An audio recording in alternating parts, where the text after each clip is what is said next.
Magandang tanghali po ulit dito. Welcome po dito sa aking YouTube channel. Tayo nagbabalik po para mag-discuss ulit ng another coins. Ayan po, magandang tanghali po Luzon, Visayas, Mindanao, kung saan kayong panig ng mundo po. Ayan. Thank you so much po sa aking mga subscriber po. Maraming salamat po. Lubos po ako nagpapasalamat sa aking mga subscriber po. Ayan, yung mga hindi pa po nakapag-subscribe at gusto niyo mga ganitong topic po, pwede naman po natin pakipindot, pakisuyo at pakipindot po ang ating subscribe button and share and like para mag-get po kayo sa mga latest ko pang gagawin mga video po. Ang pag-uusapan dito sa aking YouTube channel, siyempre walang iba ang pag-update natin ng ating mga koleksyon tungkol sa mga presyo nito. Ayan. Magandang tanghali po sa lahat ng kolektor, senior citizen po. Ayan. Yung mga kung saan kayong panig ng mundo. Ayan po. Ang pag-uusapan po natin ngayon ay ang pera na naman ng si Melchora Aquino po, yung 5 centimos po. Ayan. Year by year ang inaabot natin sa ating coins na ito para malaman natin kung magkano ba talaga ang kaniyang mga halaga. Ayan po, 1981 po. Dinaskas ko po yung nakaraan, yung 1979. Ayan po. So, didiscusin natin ulit yung 1981 nito. Ayan po, kung talaga magkano na talaga ang kanyang mga price. Ayan po. Ayan, ang bagong lipunan series po, nakapalob ito. Bago tayo magsimula sa ating talakayan, ito po ay ating kikilalanin muna siya. Issue, Philippines po, period, Republic, 1946, up-to-date type, standard circulation coins, years, 1979 hanggang 1982, value, 5 centimos po, currency, piso, 1967, up-to-date po. Composition po nito, brass, copper. Ayan. Excuse me po. May bigat po itong 2.5 grams, may haba pong 19 mm, may kapal po itong 1.4 mm. Shape, ayan, scallop with 8 inches po. Orientation, middle alignment. Demonetize na po ito noong January 2, 1998. Number and dash 4355 po. Reference number KM-206 po. Ito 1988 na ito, yung kanyang nasa likod po, ang tawag nila dyan ay coat of arms. Ayan po. Makikita nyo po ang imahe ng isang lalaki po at saka yung year na 1949 po ang pagtatag ng ating BSP. Nakapaloob po dyan, pakaikot po ay ang bagong lipunan series, Nandang Makipagdigma. Yun naman nasa kanyang baba po na 1981, yan ang tatak kung kailan iginawa ang baryang ito po. Ayan.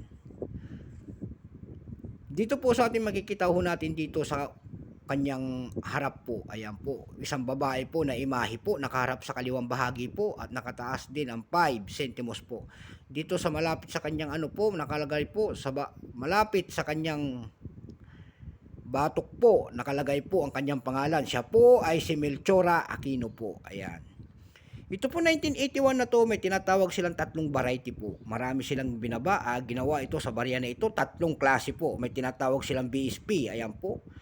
May 1981 naman FM proof, may FM special uncirculated po kung tawagin naman. Ayan po. Simulan po natin doon sa ating 1981 BSP. 48% po. Ayan. Wala pong mintage kung ilang pirasong ginawa pero may presyo na po doon sa ating numista.com po. May tinatawag ang ating mga kolektor. Baka ngayon lamang ko kayo manood dito sa aking YouTube channel. Ipapaliwanag natin po. Ito po ang kanyang paliwanag. Sa lahat ng kolektor po may tinatawag silang basihan sa bawat barya. Ayan. May tinatawag silang good, very fine, extra fine, almost uncirculated at saka uncirculated po. May grado po sa lahat ng coins. Ayan. Kung mas maganda ang coins, mas mataas ang presyo. Ayan po. Kung pangit na ang coins, wala nang kung bumibili niyan. Ayan. Ganun lang kasimple po ang kalakaran ng ating mga kolektor. Ayan. Pwera na lang po kahit pangit po kung yan po ay hard to find kung tawagin nila. Yan po ay mabibili pero mababa na rin ang kanyang presyo. Dako naman tayo sa presyo nito doon sa ating online selling na selling price. Yung very fine po 17, yung extra fine 17, almost uncirculated 19. Uncirculated nito ay 30 pesos only. Dako naman tayo doon sa 1981 FM proof kung tawagin nila. Ang kanyang percentage ay 0.6%. Ayan, no price appraisal, selling price po. Ayan. Walang may pakitang Bangko Sentral na kanyang selling price. Wala pang presyo. Ayan po. Doon sa 91 FM Special Uncirculated naman po na 0.7%. Ganun din. Blanco lahat. Yung dalawang year na yun. Ito lang 1981 na hawak natin. Yung 48%. Ayan.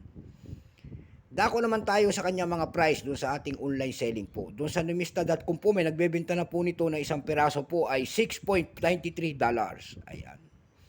Doon po sa ebay.com po, may nagbebenta na nito ng $5.95. Meron pong nagbebenta pa rin doon ng $6.93. Mayroong pinakamalit na nagbebenta doon sa ebay.com po ng $2.49.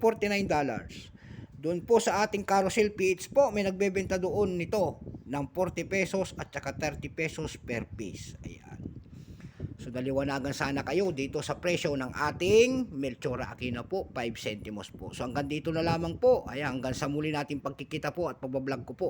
Thank you so much po sa lahat ng aking subscriber po. Thank you so much po. Sa lahat ng po ng mga ating senior citizen kung saan kayong panig ng mundo po. Ayan. God bless po sa lahat. So hanggang dito na lamang po ang aking vlog.